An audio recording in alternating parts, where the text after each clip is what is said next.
아멘. 오늘의 이제 본문 큐티 내용과 더불어서 이제 오늘은 월요일이니까 죄송합니다. 제 소개를 안 했네요. 네, 저는 라오스 교구를 섬기고 있는 김주희 집사라고 합니다.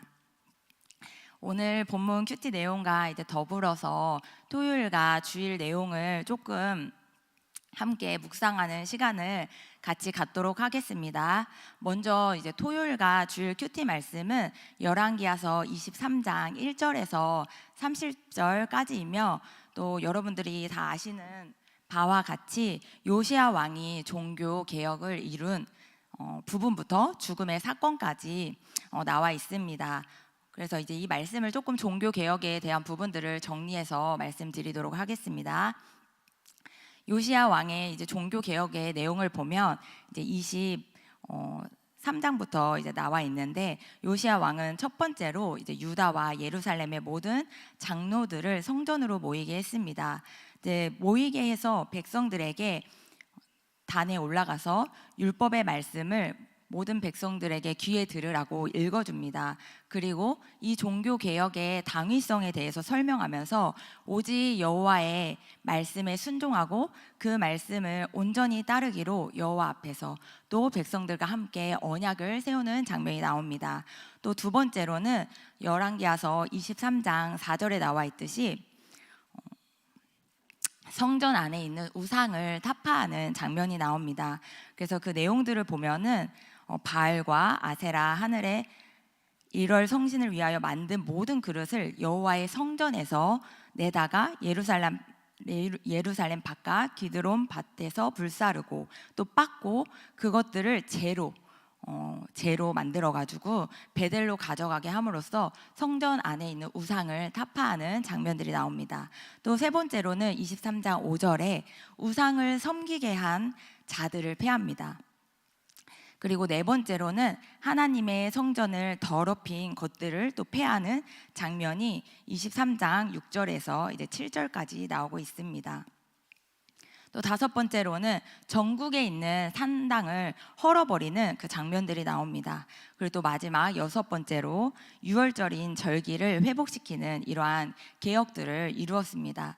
그래서 저는 이 본문들을 이렇게 읽어가면서 요시아가 왕으로서 종교 개혁을 한 이러한 장면들을 떠올려 보니까 엄청 하나님 입장에서 속이 시원했겠다 싶은 거예요. 그래서 진짜 이 내용들을 보면서 어마어마한 우상과 또 여러 신들과 또 거기에 많은 어떤 물건과 또 그런 죄성 가득한 것들이 성전 안에 많이 들어와 있는 것들을 보면서 얼마나 이 패역한 그 나라 가운데서 있었던 그런 장면들이 이렇게 많이 생각들이 났습니다. 그리고 또 특별히 다른 왕들과 다르게 이제 요시야 왕의 개혁의 특징을 보면은 말씀대로 이루어진 개혁이라는 것입니다. 이전의 왕들도 이제 왕들 중에도 개혁을 한 왕들들이 있었죠. 하지만 이제 요시야 왕과 달랐던 것은 요시야 왕은 산당을 하나도 이제 남겨두지 않고 다 불살랐다는 것들 봤을 때 그 전에 개혁을 한 왕들은 산당을 그대로 두었다는 이제 특징이 있거든요. 그래서 그런 것을 봤을 때 요시야 왕은 진짜 말씀 그대로를 하나님 앞에서 준행한 왕이었구나라는 것이 이 본문의 말씀을 보면서 이렇게 마음 깊이 와닿았습니다. 그리고 또 이제 오늘 본문 말씀으로 이제 돌아와서 살펴보도록 하겠습니다. 이제 요시야가 죽자 그의 아들 여호아하스가 유다의 왕이 돼서 최고 이제 짧게 이 왕의 왕의 기수가 굉장히 짧은 왕으로 이렇게 나타나 있는데 단 석 달 동안 이제 다스리는 모습이 이제 나옵니다. 또 이 시기는 이제 시대적으로 애국과 바벨론이 유다의 이 지역을 두고 막 패권 전쟁을 하던 때였던 것이죠. 그래서 여호아하스도 그의 조상들과 마음 아프게도 이제 다를 바가 없었습니다. 그래서 똑같이 그의 조상들이 행한 모든 그러한 악을 행했고, 그러니까 결국은 이제 애굽 왕 바로느고가 그를 하마 땅 리블라에 가두어서 예루살렘의 왕이 되지 못하게 폐위하게 되고 또 거기서 나오지도 못하게 됩니다. 뿐만 아니라 이제 은 100달란트와 금 1달란트의 엄청난 양의 그 은금을 벌금으로 내게 하면서 백성들을 막 이렇게 괴롭히고 쪼아대기도 하죠. 그리고 이후에 이제 애굽으로 끌려가서 그곳에서 이제 죽게 되는 거죠. 그리고 바로 느고는 또다시 요시아의 베다른 형제의 다른 아들을 엘리야김을 왕으로 이제 세우는 장면이 나옵니다. 그래서 요시아가 죽은 후에 유다는 이제 애굽에 다시 속국이 되어버리죠. 그리고 또 그 가운데서 이제 고통을 겪게 됩니다. 그리고 이제 바벨론이 강성해지면서 애굽은 유다 지역에서 밀려나고 바벨론 왕 느부갓네살 때 이제 유다가 바벨론에 이제 속국이 되어지죠. 이때 이제 다니엘과 세 친구도 그 나라에 이제 잡혀가게 되는 그러한 시기인 거죠. 그리고 유다는 애굽과 바벨론의 틈바구니에서 이제 살아남아야 하는 이제 상황에 놓이게 되었습니다. 그리고 3년간 바벨론의 속국으로 지내던 중에 여호와김은 바벨론이 애굽과의 전쟁으로 전력이 약해진 틈을 타서 이제 애굽과 동맹을 맺고 또 바벨론의 속국에서 벗어나려고 시도를 하지만 이제 성공하지 못하고 결국은 바벨론은 아람, 모압, 암몬과 연합해 유다를 침공하고 하나님이 선지자들에게 말씀하셨던 것 같이 유다를 멸하시기 위함으로 이러한 일들이 일어나고 여호와김도 바벨론의 포로로 이제 끌려가 그곳에서 죽고 또 여호와김을 대신해서 여호와긴 그 아들이 이제 왕이 되어지는 장면까지가 이제 오늘의 장면입니다. 저는 이 말씀을 묵상하면서 너무 안타깝게도 요시아의 이러한 엄청난 개혁에도 불구하고 유다의 미래가 이제 바뀌지 않은 이러한 장면들이 나오고 또 그 흔적조차 이제 볼 수 없는 그런 모습들이 더욱 좀 절망적으로 이렇게 다가왔습니다. 또 본문에서는 아들 2명을 이제 소개하고 있잖아요. 근데 그 누구도 요시아의 이런 아버지의 신앙 유산을 잊지 못했던 것에 있어서의 또 마음에 또 다른 이제 부딪힘과 또 무거움을 남게 하는 장면이기도 한 것 같습니다. 요시아는 누구보다도 마음과 힘과 뜻을 다하는 그런 복음의 신앙을 가지고 있었는데 그것을 아들들에게는 이제 물려주지 못했다는 것이 좀 마음이 이렇게 깊게 다가왔던 것 같습니다. 또한 이제 어떠한 리더가 세워지느냐가 참 중요하구나. 그 이전에 요시아가 그 왕에서 하나님의 그 말씀을 준행하면서 그 나라를 이렇게 이끌고 지켰을 때는 정치적으로도 그리고 그 모든 나라의 이 평세가 굉장히 백성을 안정적이게 하는 그러한 축복이 있었는데 그 이후에 이제 그 아들들이 왕이 되어지면서 다시금 그 하나님을 떠난 그 상태의 마음 가운데 그 주인이 바뀌어 버리니까 다시금 속국이 되어지고 노예로 전락이 되어지고 어떤 그러한 비극적인 것들의 결말을 보게 되면서 아 진짜 이 시대에 정말 영적 리더가 이 시대의 리더자가 되어줘야 되고 또 영적 리더가 이 시대의 리더자가 되어서 성공할 수 있고 승리할 수 있는 그 장면이 오늘의 말씀을 통해서 또 이렇게 나타나고 있는 것 같습니다. 그래서 또 제가 이 말씀을 묵상하면서 좀 3가지로 깨달은 말씀들을 이제 함께 나누려고 합니다. 이제 먼저 첫째로는 이제 요시아 왕같이 이제 제가 이렇게 초반에 이제 요시아의 개혁을 보면서 요시아 왕같이 내 안에 성전에 들어와 있는 더러운 죄의 세력을 부시고 빻아서 영으로 개혁하는 시간이 되었으면 좋겠습니다.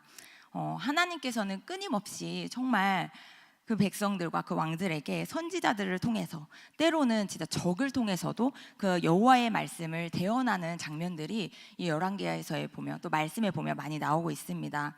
근데 안타깝게도 잠언 1장에서 나온 말씀처럼 말씀이 정말 여호와의 말씀이 지혜와 광장에서 그 지혜가 길거리에서 소리친다고 하는데 그들이 듣지 못하고 그 심판을 그 경고를 무시하고 그 죄를 범할 때 어떤 심판이 오는지 알지 못하고 행하는 모습, 그 결과를 맞이하게 되는 그 모습을 보면서 아 진짜 이 무지한 우리 인간의 이 타락한 이 본능의 죄성 그리고 사단이 역사하는 그러한 현장들을 또 이렇게 비추어 볼 수가 있었습니다.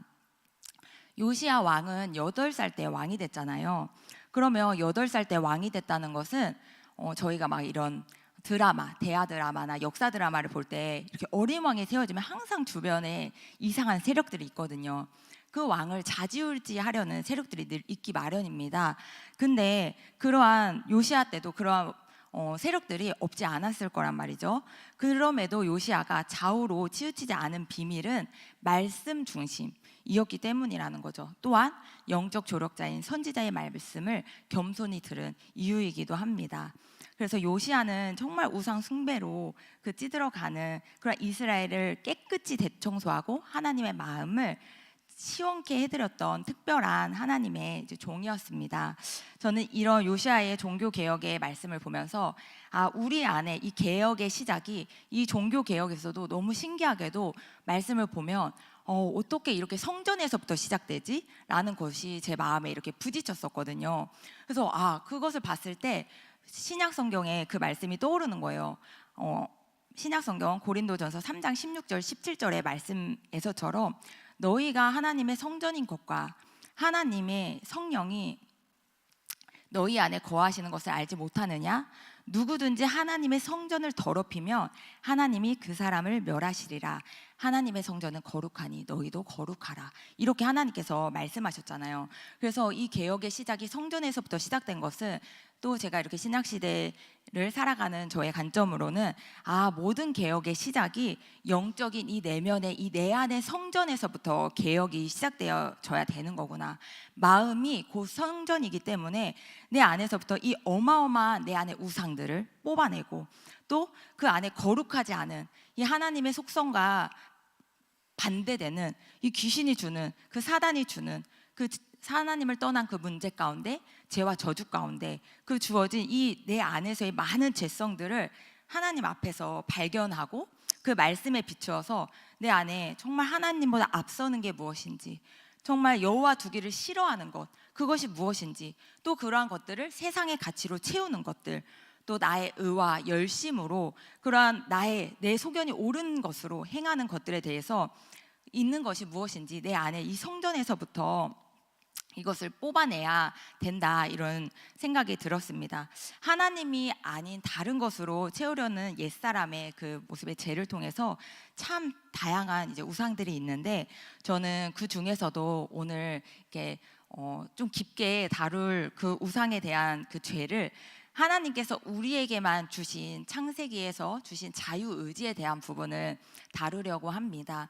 이 하나님께서 하나님을 높이고 하나님과 함께 그러한 축복을 느끼고 하나님의 사랑을 느끼면서 함께하기를 원하셨던 그 자유의지를 우리에게 주셨는데, 그리고 그걸 통해서 하나님 말씀을 지켜서 그 성취감과 기쁨과 그런 것들을 스스로 우리가 하나님 앞에서 힘으로 행하면서 그런 것들을 채우기를 원하셨는데, 창세기 3장의 이 문제를 통해서 이 죄성이 정말 이 복된 자유의지를 자기 중심적이 되어져서 죄 통로를 여는 부분이 이렇게 발견하게 되고, 또 그러한 자기 중심적이 돼서 이 통로를 여는 부분을 여러분들도 함께 이제 발견하셔서 진짜 부시고 빻고 뽑는 시간이 되기를 바랍니다. 그래서 먼저 이 사단이 주는 자기 중심적 사고는 내가 경험한 이제 하나님을 모든 것에 제한적으로 끼워 맞추는 죄를 범하게 합니다.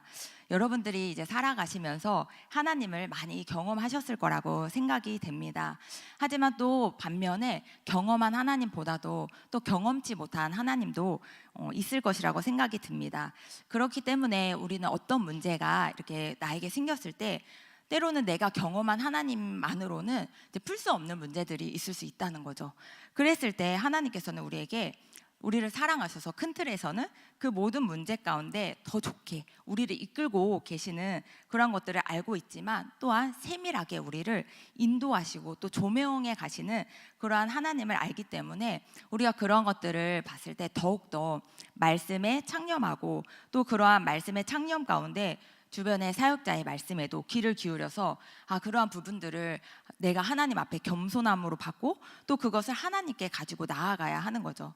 근데 이제 자기중심적 사고는 내가 경험한 하나님으로만 자꾸 그것을 끼워 맞추려고 하는 경향이 있어요. 그래서 방향이 이렇게 틀려지게 하는 경우가 있더라는 거죠. 그래서 만약에 사랑의 하나님을 경험했는데 심판의 하나님을 경험하지 못한 거예요. 그래서 그 심판이 왔을 때 사랑의 그 하나님을 이해할 수 없게 되는, 또 때로는 심판의 하나님만 경험해서 또 사랑의 하나님을 경험치 못하게 되는 그러한 부분에서 하나님은 하나님의 속성은 너무나도 다양하게 이 성경을 통해서 말씀으로 나타나 있기 때문에 우리는 그런 자기 중심적 사고를 내려놓고 정말 말씀 가운데 해답을 찾고 그 말씀에 또 주변 사역자들의 말씀에 귀 기울여야 하는 것에 있어서 더욱 깨어 있어야 함을 이렇게 깨닫게 되었습니다. 또 두 번째 자기 중심적 사고로 나타나는 것은 하나님의 말씀을 왜곡시킵니다. 하와가 이제 사단에게 그 선악과에 대해서 이제 물음을 당했을 때 하와는 분명 하나님께서 따먹으면 죽으리라 이렇게 말한 것을 사단에게 말씀을 왜곡시켜서 죽을까 하노라 하면서 이렇게 왜곡시키는 모습을 볼 수가 있습니다. 우리의 모습도 그러한 모습들을 띌 때가 굉장히 많습니다. 하나님의 말씀을 정말 내 수준으로만 해석을 해가지고 또 때로는 순화시켜서 나 자신을 합리화하기도 하고 그러한 부분에 직면하고 싶지 않고 영적 싸움하고 싶지 않다는 어떠한 부분 가운데 내가 받고 싶은 말씀만 골라서 받고 그 말씀이 받고 싶지 않은 말씀이면 그 말씀을 회피해버리고 그 말씀은 오히려 저 사람은 틀렸어 라면서 이렇게 왜곡시키면서 그렇게 속는 우리의 모습들을 보게 됩니다. 또 이제 세 번째로는 자기 중심적 사고는 종교성도 띠게 합니다. 주일에 와서 이제 한 예로 이제 예배를 다 드리시죠. 그래서 예배도 드리고 봉사도 하고 이제 헌신도 합니다. 근데 이제 몸만 와서 하는 경우들이 굉장히 많습니다. 마음은 다른 곳에 가 있고 자기 중심적 사고는 그러면서도 한편으로 나는 이렇게 봉사하고 있어, 나는 이렇게 예배드리고 있어, 나는 이렇게 헌신하고 있어 라고 하면서 이런 본질을 변질되게 하여서 결국은 예배를 드리면서 기쁨도 하나님께서 우리에게 허락하신 말씀에 대한 직면도 이러한 것들을 받지 못하면서 기쁨과 감사, 평강이 없이 예배가 마치고 나면 그것이 언제 드러나느냐? 때로는 바로 문 밖에 나가면서도 드러나기도 하죠. 바로 강단 메시지가 온데간데 사라진 모습으로 내 마음대로, 내 힘으로, 내 계획대로, 내 의지대로, 내 열심으로 살아가는 그런 모습들이 정말 우리의 그러한 종교성을 띠면서 자기 스스로를 만족시키게 하는 자기 중심적인 예배를 드리면서 종교성을 갖게 하기도 합니다. 또 이제 그 다음으로는 자기 중심적 사고는 또 율법적인 태도도 갖게 합니다. 나는 하나님을 이러한 중심으로 섬기고 있어. 근데 너는 왜 그러한 중심으로 섬기지 못하는 거야? 그러니까 너는 틀렸지. 내가 섬기는 이 중심이 맞아. 나는 맞고 너는 틀렸어. 하면서 사람을 정죄하고 판단하고 결국 그 결론적으로 율법은 최고 무서운 것은 나의 들보를 내 마음의 흑암을 잡아내지 못하게 해서 하나님의 뜻을 거스르게 한다는 거죠. 그래서 상대방을 탓하고 원망하고 그것을 원수 맺게 하고 그러면서 말씀을 잣대로 오히려 죽이는 그러한 역할을 하게 합니다. 나를 향해 하시는 하나님의 말씀, 이 문제 가운데 부딪힘 속에서 하는 말씀을 내 수준의 율법으로 보기 때문에 깨닫지 못하게 되는 것이죠. 그리고 또 자기 중심적 사고는 이제 마지막으로 문제가 축복이 아닌 상처로 남게 한다는 것이죠. 자기 수준에서 해석하기 때문에 하나님의 뜻을 발견하지 못하게 되는 거예요. 그러니까 결국은 매이게 되고 낙심과 그 매임 속에서 스스로를 정죄하고 찌르면서 흑암이 주는 낙심, 절망, 좌절 이러한 것들로 사단이 원하는 죄의 통로를 열어버리게 하는 거죠. 그래서 이 외에도 이제 다양한 것들이 있겠지만 저는 영의 개혁을 우리 안에서 이러한 것들에서 이제 내면에서 시작하길 원하고 이러한 개혁이 나로부터 영의 개혁이 시작되면 우리가 가는 모든 현장에 이제 개혁이 시작되는 줄 믿습니다. 또 그 개혁된 사람들이 퍼지는 곳곳마다 정치와 사회와 문화와 종교와 교육 등의 엄청난 그 그리스도의 영향력을 끼치게 될 것이 이렇게 믿어지게 됩니다. 두 번째로는 이제 후대들에게 오늘의 말씀을 통해서 죄의 쓴뿌리를 물려주지 말고 마음을 다하고 힘을 다하고 뜻을 다하여 복음을 계승하자라는 이러한 마음이 이제 마음이 이제 확정되었습니다. 후대들에게 죄의 쓴뿌리, 저도 이제 자녀가 있는데 이제 죄의 쓴뿌리를 물려주지 않기 위해서 내가 해야 될 것은 무엇일까, 이런 것들이 이렇게 묵상되어졌어요. 요시야 왕도 엄청난 개혁을 이뤘지만 어쨌든 그러한 후대들에게는 그것이 미치지 않은 것을 봤을 때 그런 부분에 하나님께서 이 말씀을 반면교사 삼아서 나에게 말씀하시고 우리에게 말씀하시고 있는 것들이 분명이기 때문입니다. 그래서 그런 것들을 봤을 때 내가 먼저 해야 될 것은 죄를 대하는 태도를 점검해야 되겠습니다. 죄를 내가 과연 어떻게 대하고 있는가, 죄를 너무 안일하게 정말 대하면서 이제 처세하고 있지 않은지, 그래서 하나님의 말씀을 편협적으로 이용하고 합리화하고 있지 않은지, 이러한 부분들을 우리가 돌아봐야 한다는 거죠. 때로는 맹신적인 부분에서 내가 교회에서 이렇게 열심히 헌신하고 있으니까, 내가 열심히 무언가를 하고 있으니까 우리 하나님이 우리 자녀들, 내 남편 복되게 하실 거야, 나만 열심히 이렇게 하면 되지, 이러한 또 맹신이 결국은 또 삶에서의 열매를 내지 못하게 하는 그러한 부분들을 이렇게 발견하게 됩니다.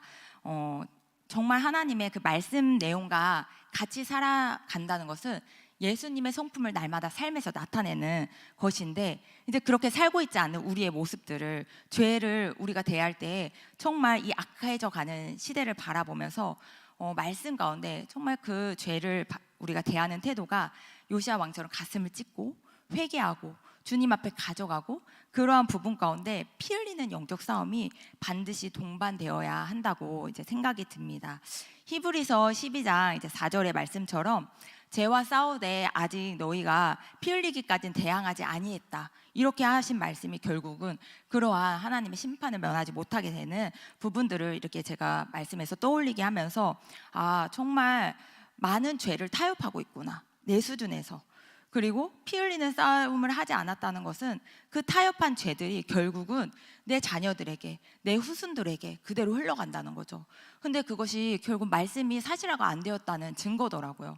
진짜 말씀이 사실화가 되어서 내가 지금 이 놓치고 있는 죄성이 내 후대들에게 흘러간다면 우리가 그렇게 안일한 처세로 죄를 대하고 있지는 않을 거란 생각이 들었습니다.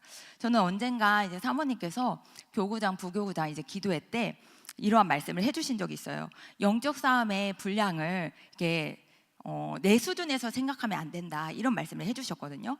그래서 그 말씀은 무엇인가 하면은 지금 그냥 내 가정의 수준, 내 삶의 수준, 예를 들어 제 남편이 정충옥 지사고 또 저희 자녀들 뭐 온유서 결이 이렇게 이런 수준에서 내 남편 그래 지금 잘 이렇게 하고 있네, 또 이런 수준에서만 그치면 그 분량에 대한 싸움을 올바르게 할 수 없다고 이렇게 하신 말씀을 이렇게 제가 제 마음에서 이렇게 깨달아지면서 사모님께서는 그 가문의 분량을 봐야 된다, 이런 말씀을 해주셨어요.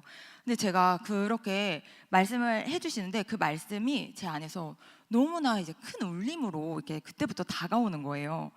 그러면서 생각하면서 내 윗대, 그러면 우리 아버지 아니면 저희 신랑의 아버지, 그분들의 이제 삶을 제가 봤고 또 이제 들었고 이런 것들을 했을 때, 또 아니면 그 더 윗대, 그 요시야의 할아버지 때 그 므낫세의 죄 때문에 지금 용서하지 않으셨다, 이렇게 말씀하신 거잖아요. 사하지를 않으셨다, 이렇게 말씀하신 것처럼, 그럼 그 할아버지의 죄, 막 이런 것들을 제가 했을 때 그 분량으로 내가 영적 싸움을 해야 되는 거구나. 그렇지 않으면 이 흑암의 그러한 전략과 흑암의 사실적인 그러한 공격에 내가 제대로 싸울 수가 없는 거구나, 정확히 눈을 열어서 그 현장을 볼 수가 없는 거구나, 이런 생각이 들면서 그렇게 해서 내 자녀에게 그 죄가 미칠 거라고 생각하니까 너무 끔찍한 거죠. 우리 온유가 막 나중에 막 그런 아버지의 어떤 그러한 경제적인 문제나 그 음란의 문제나 관계적인 문제나 이런 것들을 다 이렇게 한다? 너무 끔찍한 거죠. 그 어떤 종교성으로 인해서 막 결국 이렇게 반역하는 자리에 들어간다? 그것도 너무 끔찍한 거고요.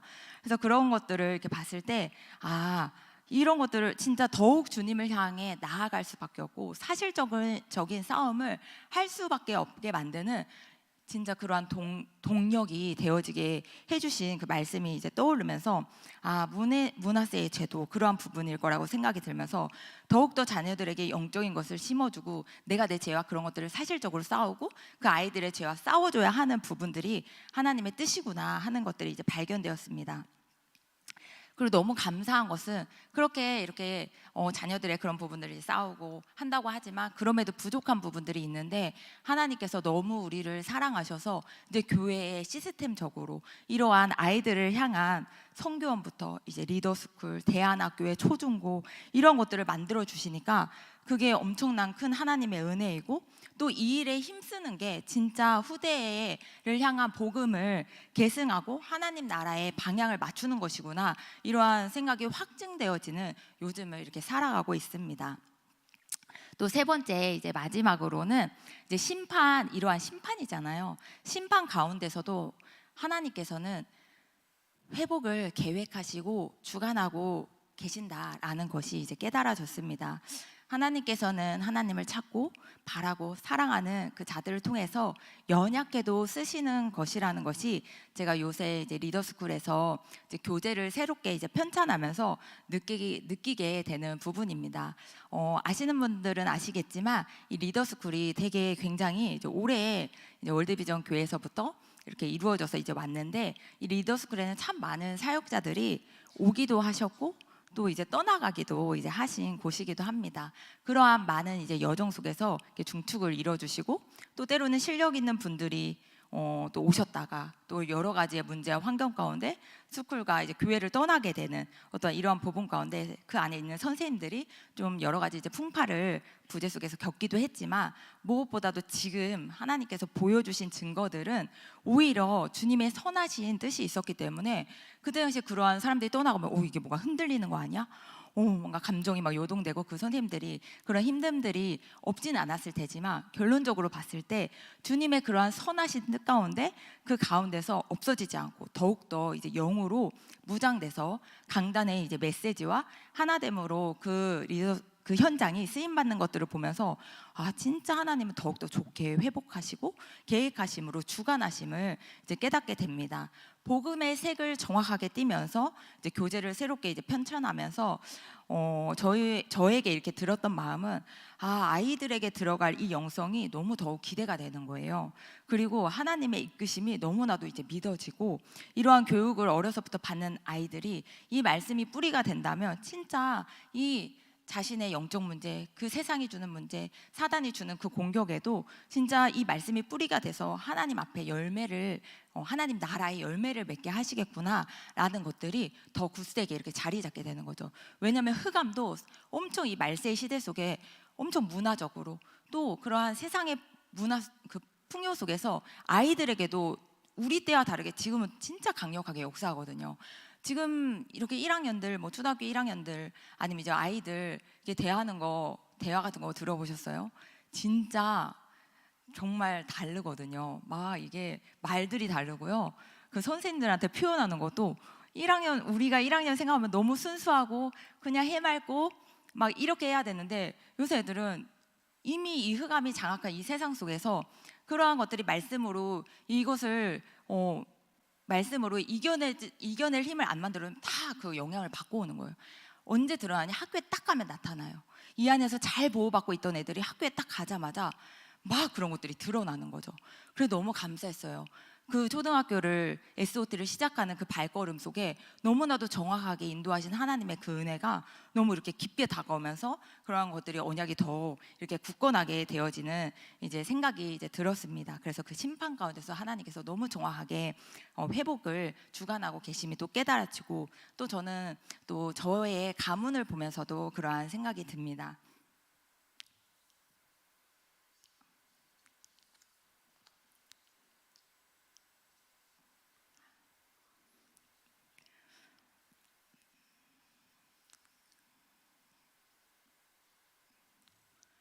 이제 저희 가문에 이제 일어나는 일들이 이제 많이 있었는데 이제 여러 가지 이제 심판 가운데서 이제 주님이 이제 회복 또한 이루고 계심이 이제 느껴졌기 때문입니다. 복음의 이제 사실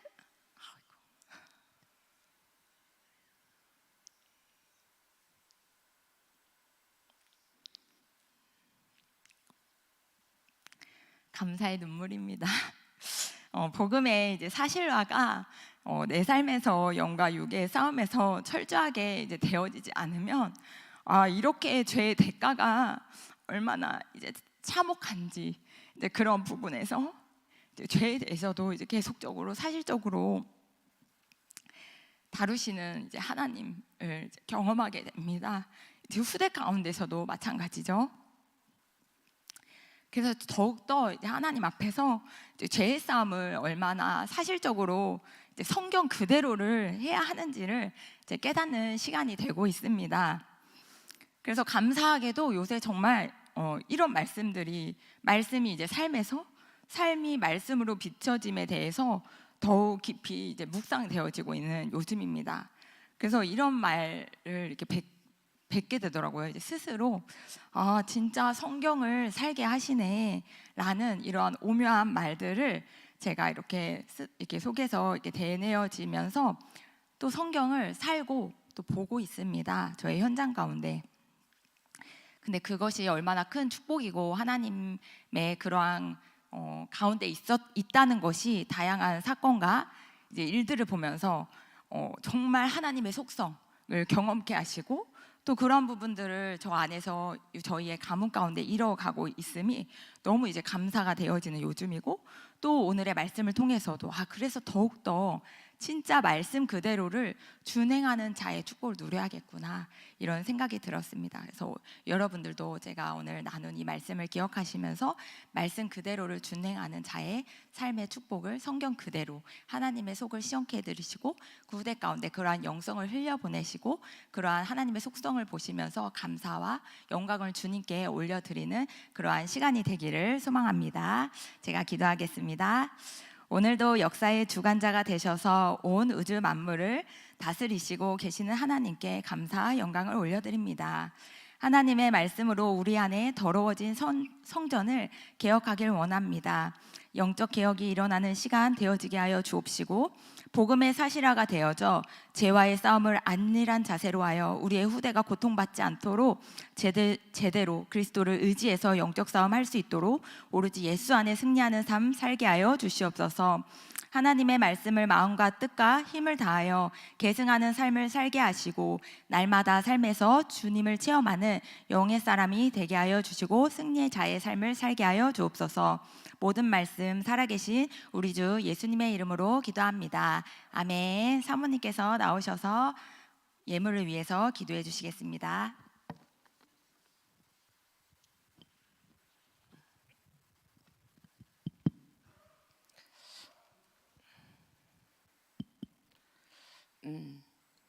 우리 김주희 집사님이 이제 복음을 잘 설명하셨는데 조금 도움이 되기 위해서 좀 생각나는 게 있었어요.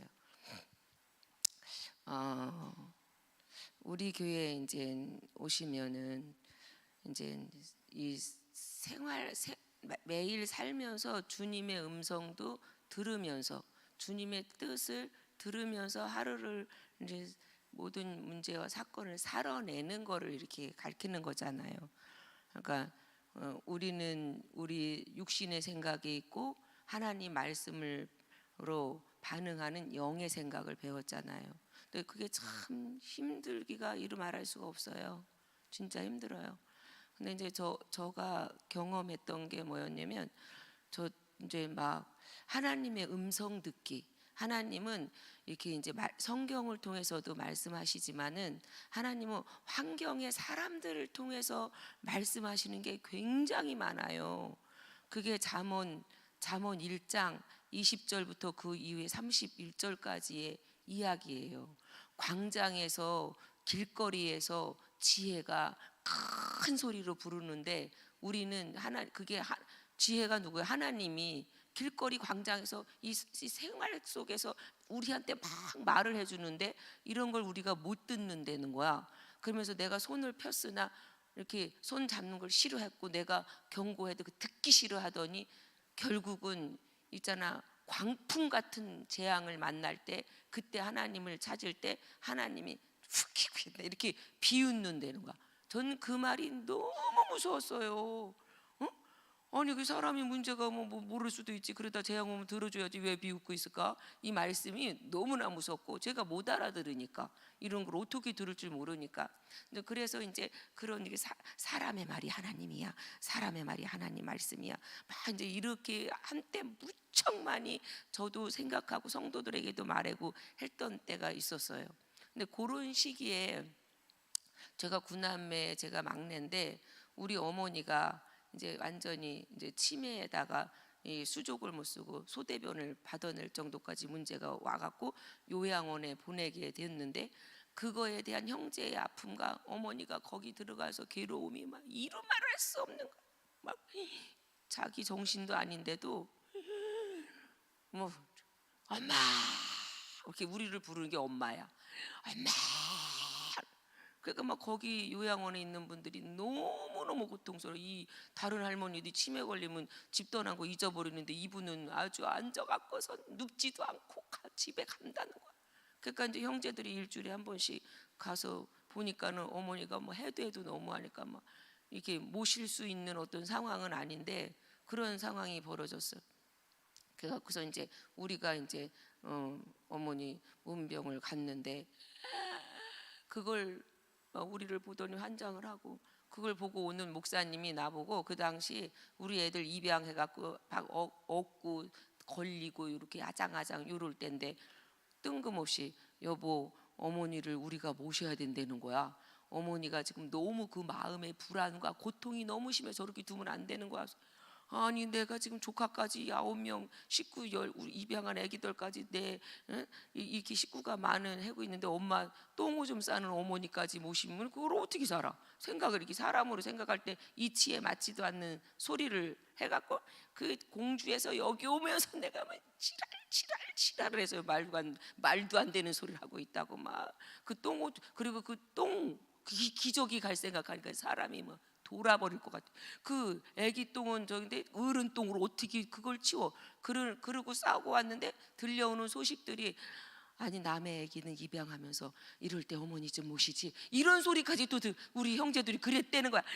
지들도 권사고 집사인데 왜 내가 이걸 해? 난 입양했는데 지들은 왜 안 해? 막 이러면서 왜 그 어머니를 나한테 맡길라래? 이러면서 막 분이 나고 화가 나고 막 내가 울면서 하나님 그렇지요? 안 그렇게 생각하세요? 막 이러면서 이제 기도를 하면서 하나님 저것들이 해야지 왜 나한테 그래? 나 잘못된 거죠. 나는 지금 입양한 아기를 듣고 현장에서 맨날 전도를 하는 이 상황인데 여기다가 똥오줌 싸는 할머니를 갖다 놓으면 그걸 어떻게 한다는 거냐고 이제 막 이랬어요. 근데 이제 그런 소식이 들려왔고 내가 이제 기도를 할 때마다 집에를 가면은 뒤통수가 뭐가 땡겨. 하나님을 설득해. 그렇죠. 내가 모시면 안 되는 거죠. 그죠? 그 우리 형제들이 알아서 하거나 해야 되는 거죠. 그죠?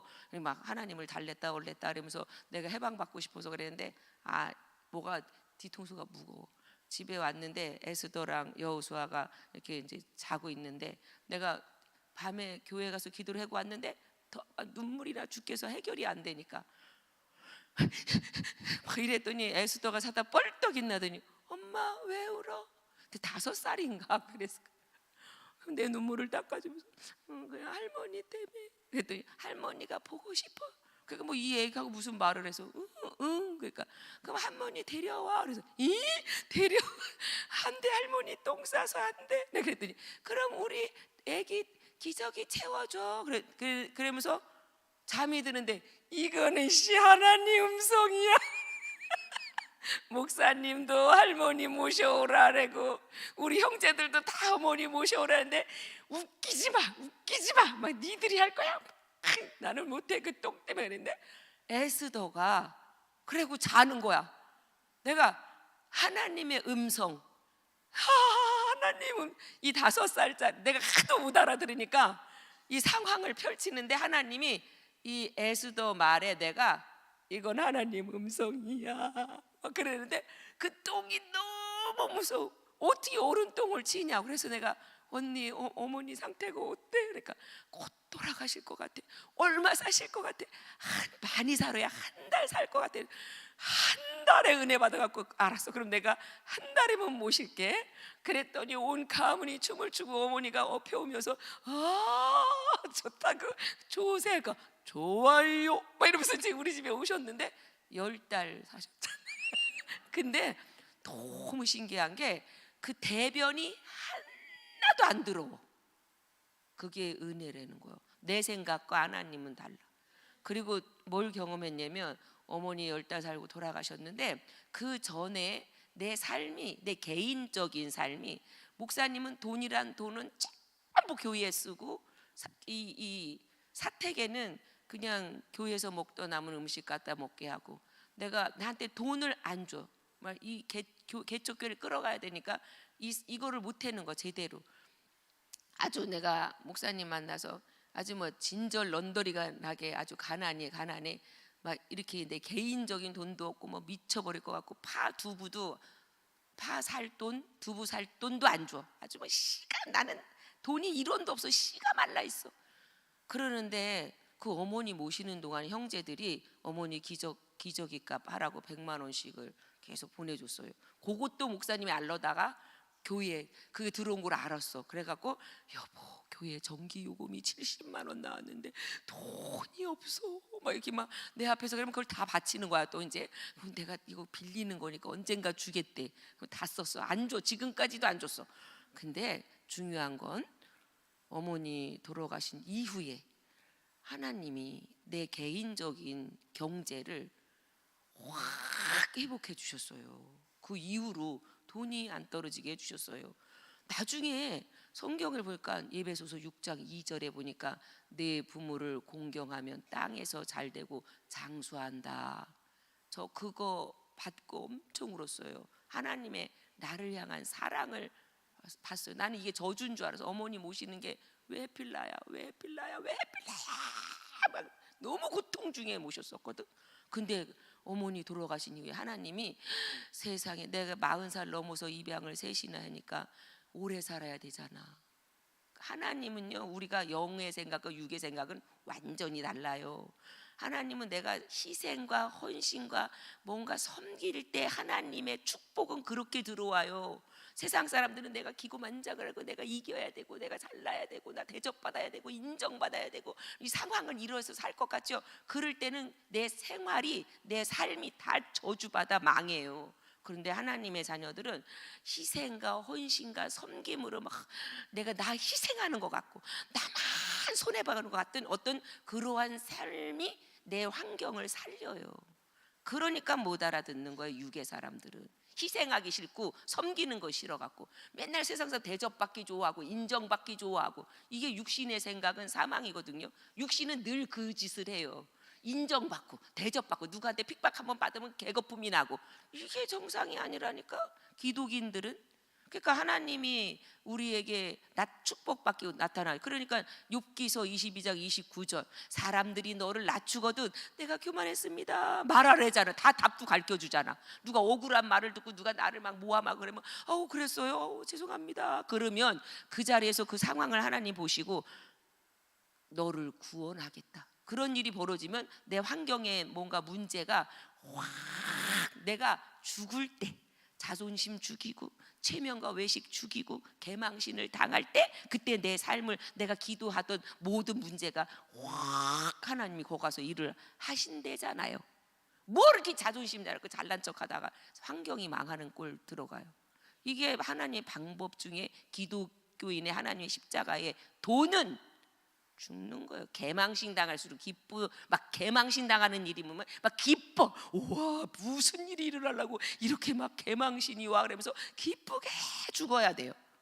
할렐루야. 예 제가 잘못했어요. 그렇습니까? 저 때문에 그렇게 속상했습니까? 아이고 잘못했습니다. 애들한테나 남편한테나 아내한테나 이 주변 직장에서나 어디서나 잘 죽으면 내가 불신자가 아니잖아요. 하나님 자녀라. 하나님 자녀 죽을 때 그때 부활의 하나님의 기적이 확 주님 그때 일할 수 있대잖아요.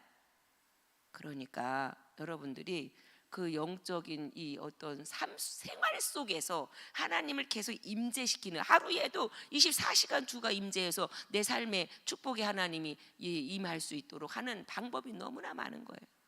오늘 우리 큰나무교회 성도님들 생활 속에서 속지 말고 십자가의 도로 승리하시기 바랍니다. 기도하겠습니다. 사랑이 많으신 하나님께 감사드립니다. 오늘 큰나무교회 성도들의 심령에 그 마음에 하나님 나라가 임하시어서 의와 화평과 희락으로 장악하여 주시옵소서. 하나님 아버지 환경에도 하나님의 나라가 임하여 주시어서 어떤 하나님 흑암의 여러 가지 고통과 문제와 재앙 같은 모습으로 우리에게 다가올지라도 영안을 열어 축복으로 보게 하여 주시옵소서. 그래서 하나님의 말씀에 범사에 감사하라, 항상 기뻐하라, 그럴 이유가 숨어져 있습니다. 이 하나님이 자녀된 신분 권세 속에 엄청난 이 비밀을 누릴 줄 아는 우리 큰나무교회 성도들 되게 하시고, 예물 드리면서 하나님 앞에 기도하는 하나님 자녀들이 있습니다. 보화가 있는 곳에 네 마음이 있다. 하나님 아버지 마음을 강력하게 드리면서 기도하는 이 기도 제목들이 하나도 땅에 떨어지지 않으며 하나님의 시간표 속에 하나님 가장 좋은 때 최고의 응답으로 역사하여 주시옵소서. 예수님의 이름으로 기도드립니다. 아멘. 주기도를 마칩니다.